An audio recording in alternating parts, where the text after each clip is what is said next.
Wi-Fi challenges.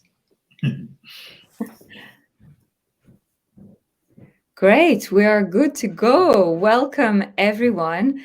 Hi, my name is Solène. I work in diversity and inclusion at Innovate UK KTN, and I'm also founder, author, and presenter at Be Beyond Borders. I'm going to be your host for the next 45 minutes, and together with our panelists, we're going to explore the topic of intersectionality in the innovation ecosystem, which is quite a mouthful to say, so that's why we need all the help we can get to explore this really, really important topic for us today. If you have any thoughts or questions throughout, we have two functionalities. One is the chat, where you can share your thoughts, your reactions in real time. And the other one is the Q&A. So if you have any questions, please put them on there. But before we get started, I thought I was going to ask you, the people who are joining us today, and thank you for being here. I was going to ask you a question. So have you heard of intersectionality before? And so poll should be appearing right now for you. And you can vote in real time and tell us if you've heard about this word before or the topic in itself. And if you have, please feel free to use the chat and tell us what you understand by the word intersectionality. So I can see that, a couple of people have heard about it and one person is saying they haven't yet. So yes, please keep voting and tell us so that we know a little bit more about, who we have in the room as well and how we can bring value to the conversation today. In the meantime, while people vote on the poll, I just thought I'd start this discussion with a quote. It's a quote by Laura Bates, who is an English feminist writer. And she says, intersectionality means being aware of and acting on the fact that different forms of prejudice are connected because they all stem from the same root of being other, different, or somehow secondary to the normal, in inverted commas, ideal status quo. So just something to get us started and get us thinking. And now I'm going to turn to our panelists. So first of all, thank you so much for joining us today on this historical day of International Women's Day to share your knowledge and your insights and experience. I would love for all of you to introduce yourselves, and I'll hand over to Jyoti first. Hello, my name is Jyoti Sedev and I am the Equality, Diversity and Inclusion Lead for Costain. I have worked in the construction and rail industry mostly, and then recently moved into EDI, and I'm also the chair of our Costain LGBT Plus and Allies Network. Amazing. Thank you, Jyoti. How about you, Hardeep? Hi, Solène. Delighted to be here. Thank you for inviting me. My name is Mcbride, and I am the CEO of the Kaleidoscope Group. We set up the organisation some years ago to actually help people with disabilities do one of two things: either start their own businesses or find employment. And I'm here today to share lots of really interesting stories, I hope, about women that we have met from diverse backgrounds and intersectional backgrounds, primarily linked to disability, and the journeys they've had and some of the experiences that we've learned along the way. Amazing. Thanks so much. And last but not least, Mark. Hi, everyone. Pleasure to be here today. My name is Mark Mcbride. I'm a chartered chemical engineer by background. I set up a not-for-profit for LGBTQ plus engineers called Interengineering. That's how I earned what I call my rainbow stripes in diversity in engineering. And I set up my organization that I've been running for 5 years now, Equal Engineers, to connect inclusive employers with diverse talent in engineering and technology. Over the last 3 years, we've become known for our research theme on masculinity in engineering. So we've been looking at how we can leverage the familiarity that engineers have with physical safety, bake in a layer of psychological safety, and use that as a tool to really engage our male majority workforce from a point of empathy to start then supporting underrepresented groups. Amazing, thank you. And that's really actually echoing with the session that we had prior to this on allyship. So if anyone was there, or if anyone's missed it, there will be the recording as well. So we're going to talk about intersectionality together.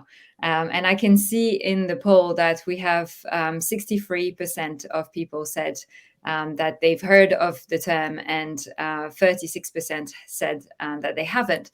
So it's a mix, and we have a few people contributing in the chat, around the definition, where, for example, Julaine is saying where different fields and different sectors of society intersect on different social issues and societal challenges.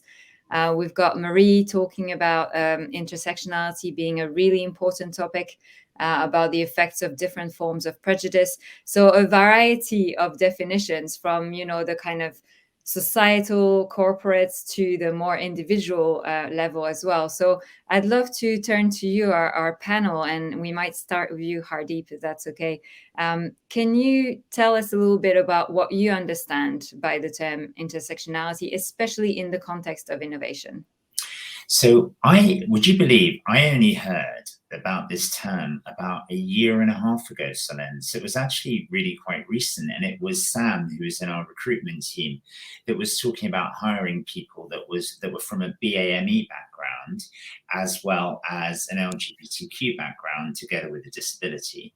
And actually, she first referred to that as intersectionality. And I really love the quote that you started with this as well, Solen, about the different prejudices and experiences that people have had from different diverse backgrounds. So that was when I first started hearing about it. But what I didn't realize is, in the 7 years that we've been running KI, we've been dealing with people from intersectional backgrounds almost on a daily basis, right? So given that we're here to, celebrate International Women's Day, I thought I would bring in some of the sorts of individuals that we've interacted with in the past and give you some statistics on the intersectionality of that and innovation. So we have had approximately 40% of the 1,300 people that have approached Kaleidoscope over the last 7 years being ladies, actually, from intersectional backgrounds. So it's very rare that we'll see a lady that is just disabled.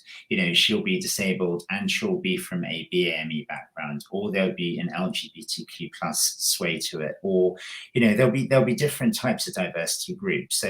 So I think intersectionality in innovation is really important because it brings perspective, right? And from the perspective of an investor that's looking for people that think differently, I think intersectionality in innovation is a really important thing. We're in a world now where there are literally millions of people that are trying to raise money. And it's this idea of having exceptional ideas to invest in that investors are always looking for. And I'm a firm believer that people coming from different diversity pillars really bring a different perspective on innovation that could be very unique and create a fantastic USP for each business. Yes, absolutely. Very hard to innovate if, we'll think the same, right? So that diversity, and especially that intersectionality of identities, can be really instrumental to innovation. Any thoughts, Mark, from you on that topic? Yeah, I think so. Going back to the root of when the phrase was coined, it was by a professor called Kimberly Crenshaw back in 1988, and she coined the term to define the experiences of being an African-American Black woman, and how she experienced and how the community experiences sexism and racism differently, and that there's a pecking order of how one experiences that depending on one another's multiple identities. So white women experience sexism different to Black women. And that was the original formation of the term back then. And it's since evolved into defining where one or two dimensions or more of one's identity come together. I'm just putting in the chat a link to an article that talks about where Kimberly's revisited that definition that she originally coined, and how it made its way into academic literature, and how she gives a sort of updated version of that definition a few years later. So it is a new term. So it's not a new term, but it's becoming a more common term that we're using in diversity and inclusion vernacular, as diversity and inclusion itself as a concept becomes more important and more prevalent, I guess, in our business imperative.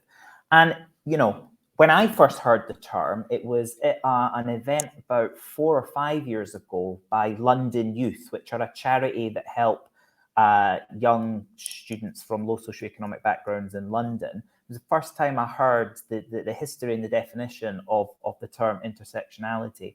But even hearing the word intersect, it took me right back to doing maths at school, looking at circles, and when circles come together and they can intersect on one point or they can intersect on 2 points.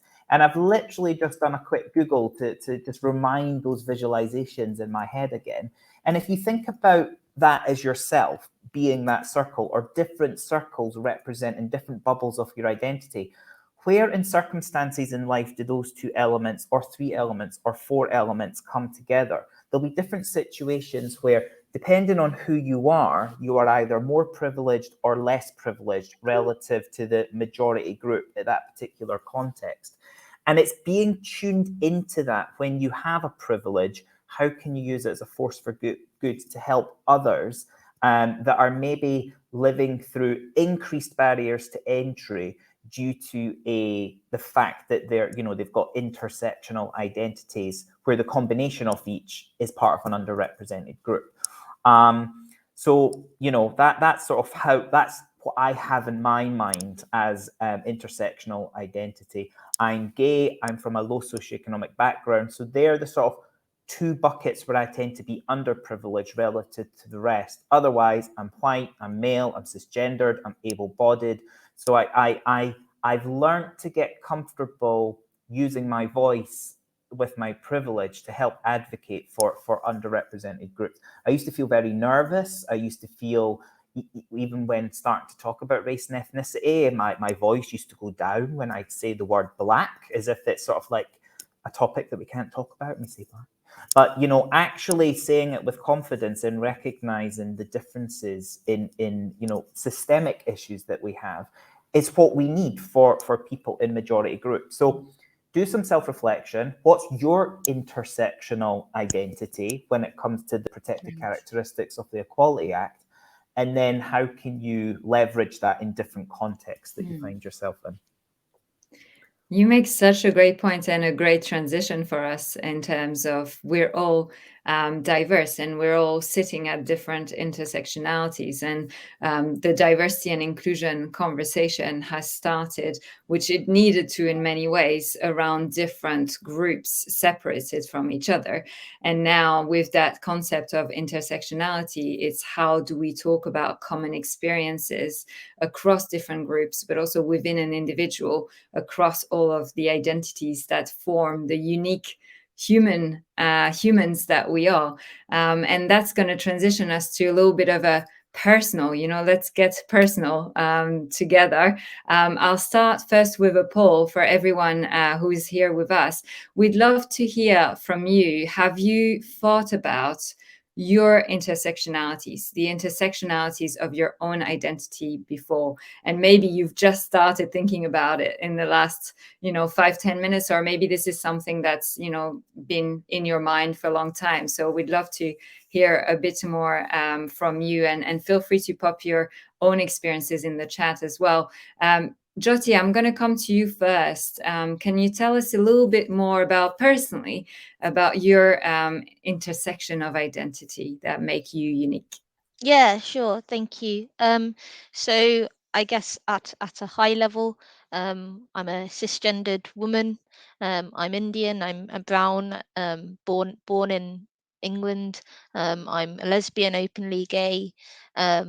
And those are, like I said, those are just the high level things. And I just think it's really interesting what's been said so far by Hardeep and Mark, because and the question before, because these aspects about me have been that they've affected me at different times in my life, and affected me in different spaces, whether that's at home or whether that's in the workplace. And the combination of them have had different effects as well. But it's not always those three things that I mentioned. There's not all of those three things playing at the same time. And so it's often it's a combination of those factors having an effect at different times of your life.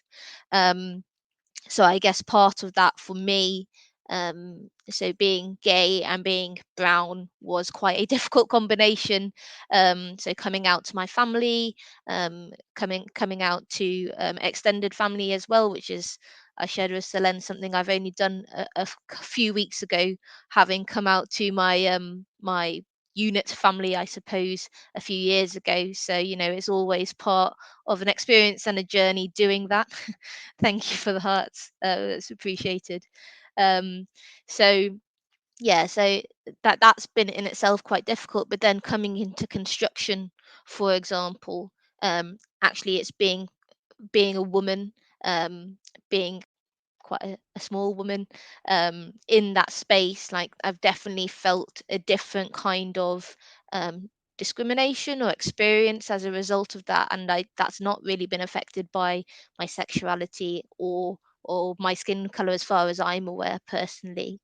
um, and I just wanted to make a comment on what Mark was saying about privilege as well. And it's so important to remember that privilege is not something to be ashamed of.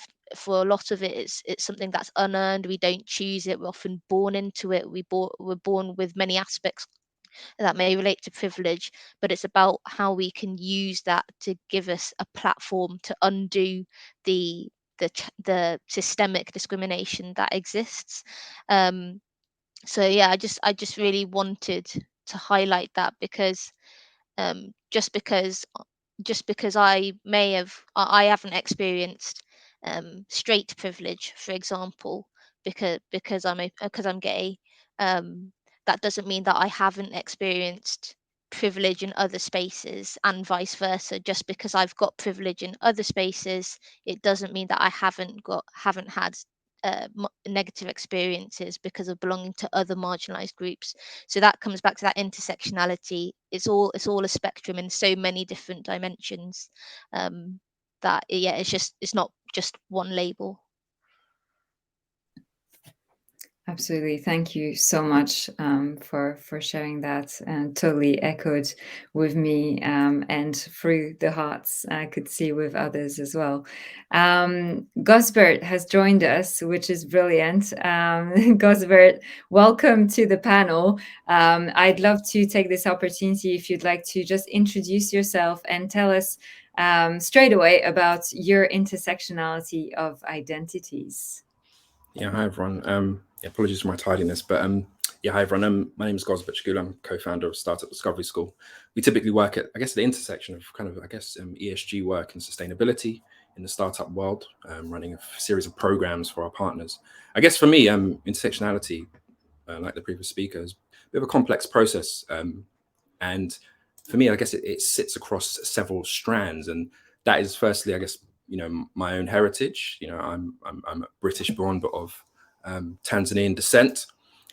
And I guess, but it also gets a bit more complex when you take the kind of higher level view and how that stretches across perhaps my education. I always say that, I didn't grow up with a lot, but I grew up with very stout, astoundingly middle-class African parents, and with all the implications that brings for my own kind of ambitions.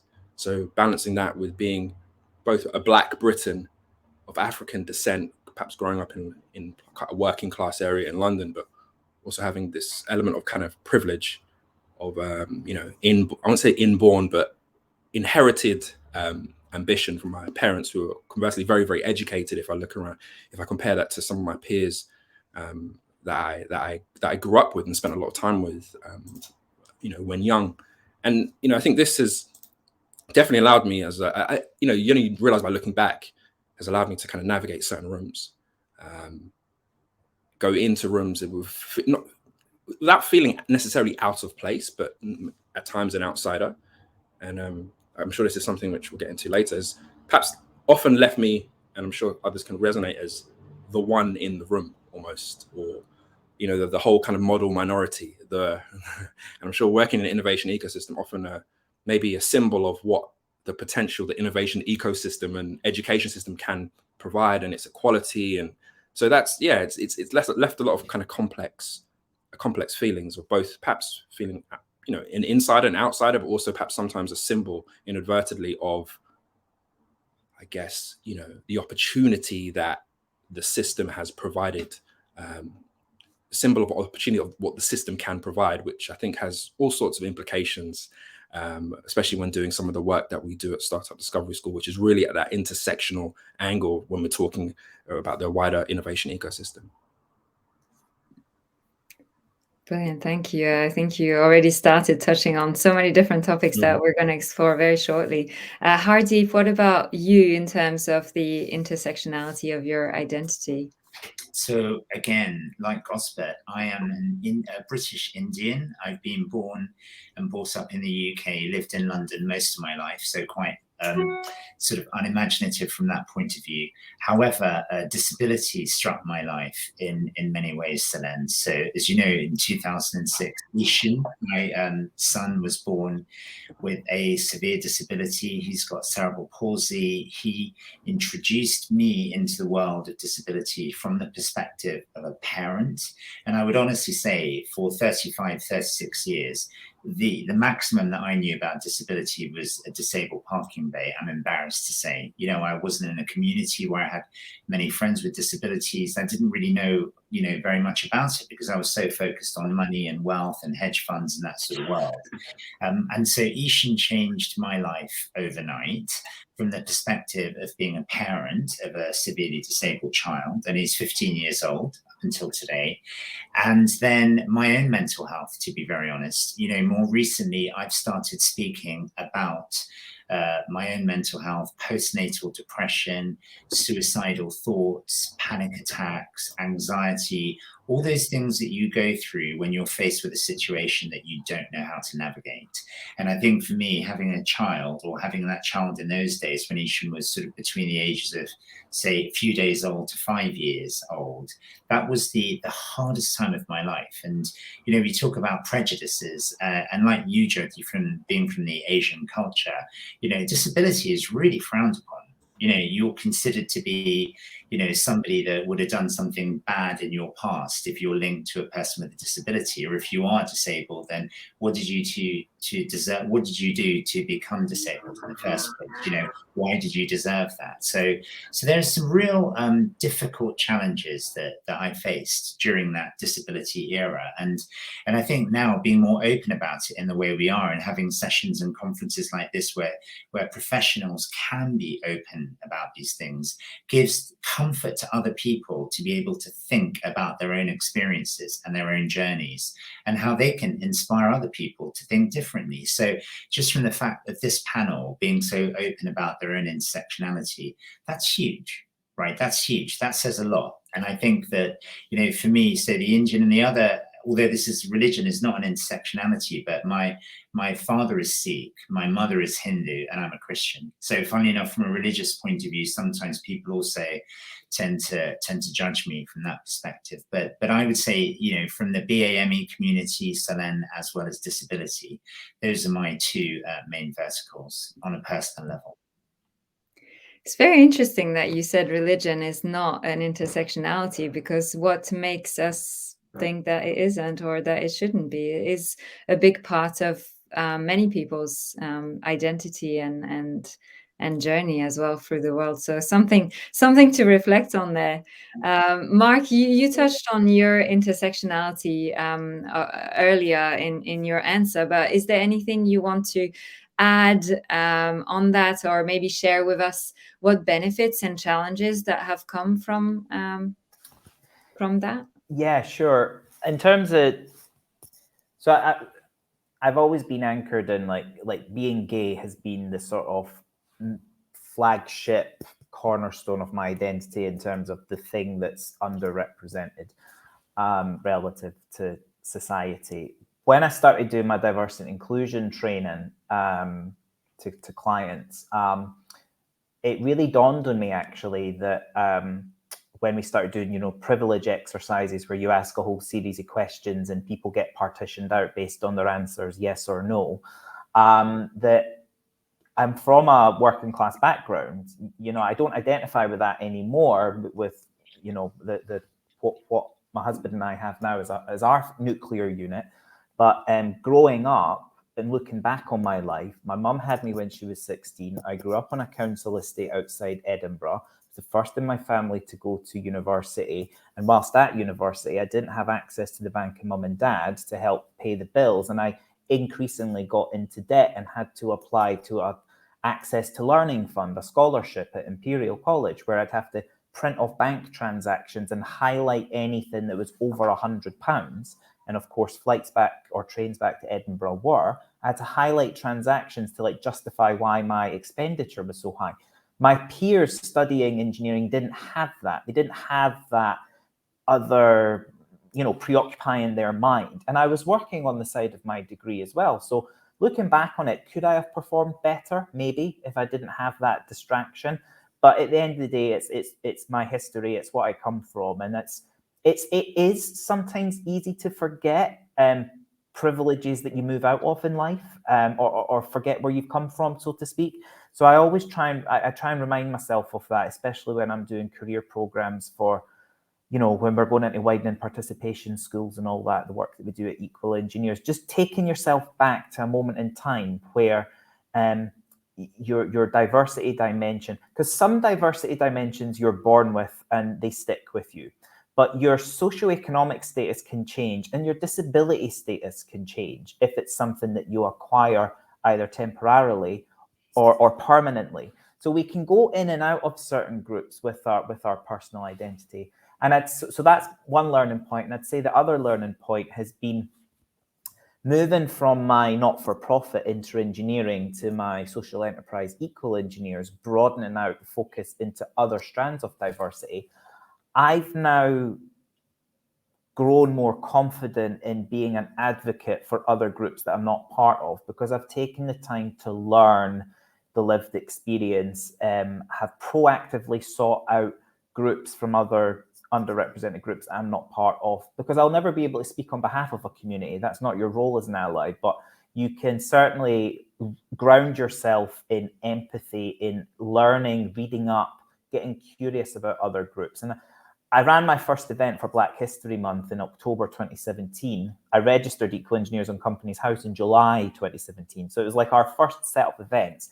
It was at University College London. There was 35 people in the room, 4 white people, 31 black people, and the other white people were part of my production crew when we were filming it. So I felt so nervous. I felt like I was going to say the wrong thing for fear of offending, and I actually wanted to cancel the event, to be honest, at one point. But I've had good coaches, good mentors in the background, like support me and guide me. And it ended up becoming a really cathartic exercise, because I said, this is the way straight people probably felt when they used to come to my inter-engineering panel discussions. But I owned that space as a facilitator back then because I'm part of that community. When you start stepping into putting on themes and talking about communities that you have no personal anchoring in, you have to tread with more caution and build up your confidence. But you'll never be perfect. You're always learning. And that's what I sort of keep telling myself, and you just grow into being a better supporter for others. Yes. Empathy, authenticity, those are some of the words that come to mind from what you've been saying. And yeah, absolutely true. We're all on this journey to learn from and about each other. So it's really good to hear what you've been doing in this space. We're now going to really tie in intersectionality and innovation. So I'd like to come to you, Jyoti, and ask you about maybe a couple of examples. So maybe one when perhaps a lack of consideration for intersectionality led to exclusive innovation, and vice versa, you know, an example when an innovative idea made with diversity at its core became mainstream afterwards. Yeah, I'm off mute. So the first one that springs to mind of a not very inclusive innovation is an example that I do quite regularly use, and it is those automatic soap dispensers, and some of you may have heard this one before. But those wonderful soap dispensers where you don't need to touch anything, which is ideal for COVID, and you just put your hand underneath it and the soap comes out. So one of the companies, when they developed this, they put them out. They developed it and they put them out on the market, and it was all going very well until they started getting some complaints. And what they were being told was that their soap was not working on Black people. And what it was that they had used a mechanism to basically to trigger the release of soap.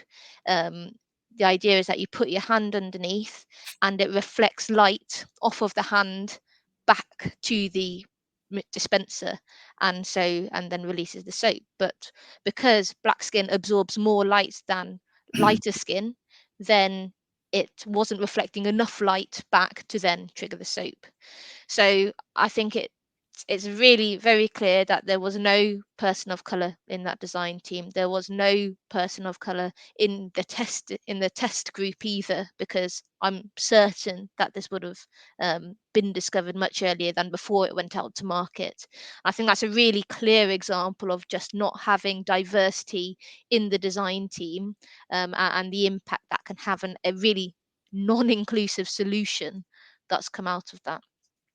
So that's an example of a negative one. Just trying to think of a more positive one. So this is a very engineering example. So I don't know if this is too niche, but for those who are used to, for those who may be familiar with working on site or even looking at sites, when we build structures, we often build them out of concrete and steel, and the steel is often in lots of bars which are tied together, and then we pour concrete over to make the structure.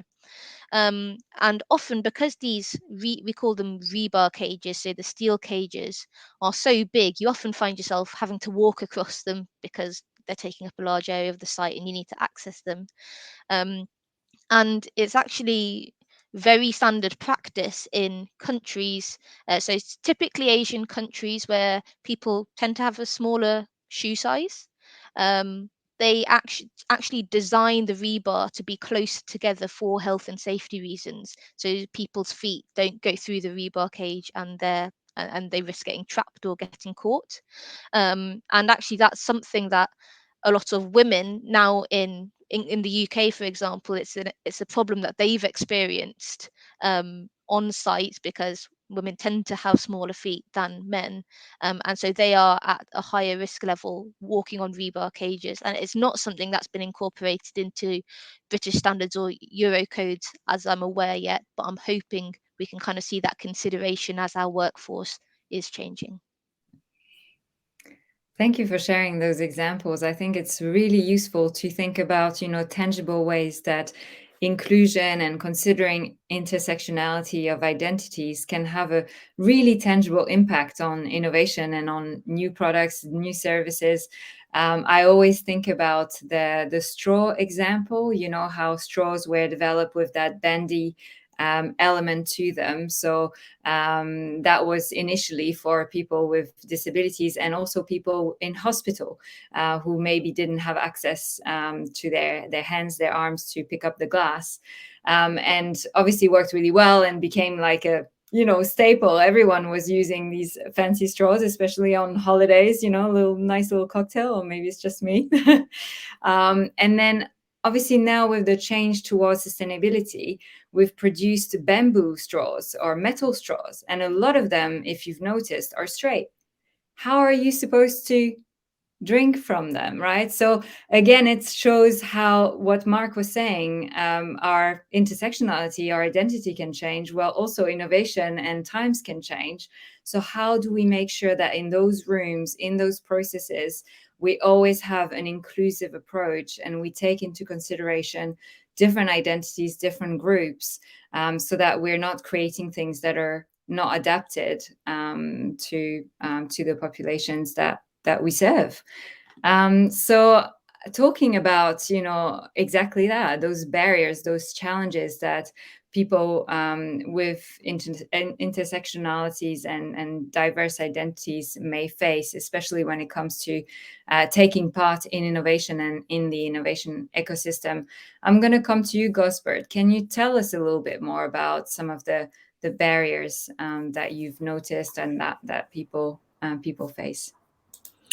Yeah, sure. So I think there's kind of three groupings, and one of the barriers I would think, especially when we talk about the innovation ecosystem, and no, that's wide. That includes everything from your incubators, accelerators, funders, and such. But definitely, from what I see, one is kind of unwritten rules and culture. I think for now, when we even use the word, like if I use the word innovator, I have an exact image of who an innovator is. And I think it's important we have that image is important because it signifies a success. It signifies what does a successful innovator look like. And the fact that I can draw an image who's usually a white man, mid-20s at least, on the younger end, obviously going much older, the more success that comes is probably problematic. The fact that's even, I know that no one's ever taught that to me. So I think firstly it's unwritten rules and culture, and it's particularly around the signals. So how do we signal success? Or how do we signal we're innovative? It's done several ways. It's through your education, it's through the way you talk, the way you speak. And I actually think these unwritten things are there, and they've been there for a long time. I also think that firstly, failure to recognize different voices and multiple forms of struggle. So for years ago, and I'm embarrassed to admit this, I worked on an innovation team working with the UK job centres. This was years ago, and the whole rage was online networking. But it was a good question someone asked when we did interviewing, and it was about, hold on, you want to help the most at need, but the most at need when looking for jobs are those people who don't have stable internet connections. So why are we putting so much time into online networking? And it seemed everyone in the room had an interest in creating online platforms, but that was a big question which we failed to see. And I think that recognition of multiple struggles, why is that such an issue? Because in order to uncover multiple struggles, I think it requires a certain level of discomfort, a certain acknowledgement of benefits, privileges you benefit from. And again, intersectional, I can be very critical of institutions, but I also recognize that I am part of the problem too, in the sense that I have benefited from those institutions, rubber stamp too. And if you've got a migrant background, particularly your parents came here, you're aware of this because they would have fought tooth and nail to get you into those same institutions. So you're kind of aware of this kind of double-edged sword. So yeah, so I think it's unwritten rules and culture. I think a failure to recognize multiple voices and struggles which may be far different from what you have experienced yourself or anyone within your own immediate network. And lastly, and I think this is particularly a problem in the innovation ecosystem where we base a lot upon ingenuity and hard work and meritocracy. I mean, innovation, meritocracy, the best ideas win. If we kind of question that and we say, hold on, that may not be the truth. There's a threat that we all go home, right? We all say, well, we look at it differently. I look at some of my other friends in other industries. I say, I hear new ideas every single day. The best ideas win. How true is that? And lastly, I don't want to say rewards and incentives. A lot of talk around doing the right thing, but I like to think that people operate when incentivized. Of course, people do things out because they believe it's the right thing to do, but there must be incentives. And I always use the example of professional sports, which have problems. I don't want to say anything, but there's always this belief with, let's say, professional football. If you're good enough, the system will find you because the system has incentives to find you, which aren't always clear and perfect. But if you're playing football in a park in northern Scotland or you're playing football in a park in West Wales, someone will find you because the system will capture your talent. And I do believe that we need more of those incentives to incentivize forward action, not just the do-gooders. So yeah, so I rambled a bit. They're my kind of thing. I think that was really excellent. You covered so many different aspects around obviously bias and especially internalized bias. You talked about role modeling and the importance of storytelling. How do we talk about the struggles as much as the success of people in innovation, and be honest, like you've all been on this panel about some of these things. So and yeah, finally around building a case and having incentives. A lot of us are driven intrinsically by doing the right thing, but it can really help to also have those key actions to get everybody on board as well. I'm gonna have just one last question for you, Mark, and then I'll wrap us up. So, like Gosbert touched on, there's lots of barriers to innovation and to equal access to innovation. What do you think we can do to change the ecosystem to be more fair and equal? Oh, £1 million question. It all starts with the individual. So understanding your own dimensions first, understanding the role model that you can be for others, and getting vulnerable and sharing your story. We've all candidly and openly shared our story. What I would say is, to the white, cisgendered, heterosexual, able-bodied male that might represent the majority of the VC funds or venture capital, private equity, public equity, whatever, get that group to think about their own diversity story, their own diversity dimension, to start from a point of empathy for the needs of underrepresented groups, and also to give space. We're in a sort of state right now where there's a freeze. And for the fear of offending the majority group, the white men in the world, are not engaging. They're skirting around the issue. There's immediate vilification for honesty about any past transgressions, which in the extreme examples are quite right. But people need to unpack any historical transgressions that they've had and be able to be open without shame or without blame, and not feel humiliated. So we just need to lower the temperature a bit in the diversity and inclusion space, in the conversations that we're having. We live in a very divisive, very polarized world. We're seeing that right now with what's playing out horrendously in all spaces. And we just need to remember that we've got more in common that connects us, and to find those common points together, so that whether that therefore allows you to secure a new member to your team, a new investment, a new seed round funding, a new collaborative project partner to work on, to develop new innovative ideas, whatever.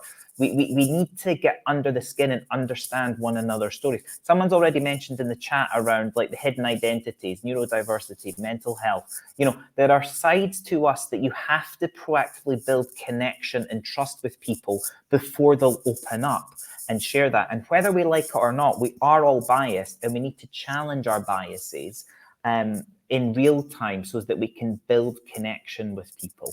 But that starts from within for us to then apply it outwardly. That is so well said. Honestly, thank you so much for that. I think it was a perfect way to bring it all together and encourage everyone to check in with their biases, to connect with people from groups that you don't necessarily share the identity of, and to just learn and find ways to come together into this conversation. And yes, hashtag break the bias. Absolutely. So a big thank you to our panelists, Jyoti, Mark, Hardeep, Gosbert. It's been amazing, and I feel so grateful to have heard your stories. Some of them I knew already because we had our little chats before, but still learning every single time. So grateful for your time and your insights. I would like to end on a quote by Kimberly Williams Crenshaw, who's an American civil rights advocate and leading scholar of critical race theory. She says, "If we aren't intersectional, some of us, the most vulnerable, are going to fall through the cracks." And it happens. We know that happens. We know that people, a lot of people fall through the cracks of innovation and of the ecosystem that is the innovation landscape that we want to create, that is inclusive and fair and equitable. So hence the importance of a day like today, International Women's Day, and also for International Women's Day to, look at becoming, I think that's my personal opinion, to become even broader and embrace all genders and become truly about gender equality beyond the binary view that's commonly held. So finally, so thank you to all of you for joining us today. I'd like to leave you with an invitation, I think, to reflect on how lucky and privileged we are to have shared this moment together today. In our thoughts and in our action, I think we have an opportunity to hold space for a lot of people around the world who are in incredibly challenging and tragic situations and circumstances right now. Of course, Ukraine comes to mind, also Yemen, Russia, Saudi Arabia, Xinjiang, Palestine, Afghanistan, beyond. There are so many people that I think we must hold in our thoughts and also take action to help and support. Together, may we represent the rights of all underrepresented and minority groups at the intersection of identities. So thank you for joining this really important beginning of a conversation about intersectionality. I wish you all the best for the rest of the conference, and thank you again to our panelists for your time. Really appreciate it. Take care. Thanks. Have a good day, everyone.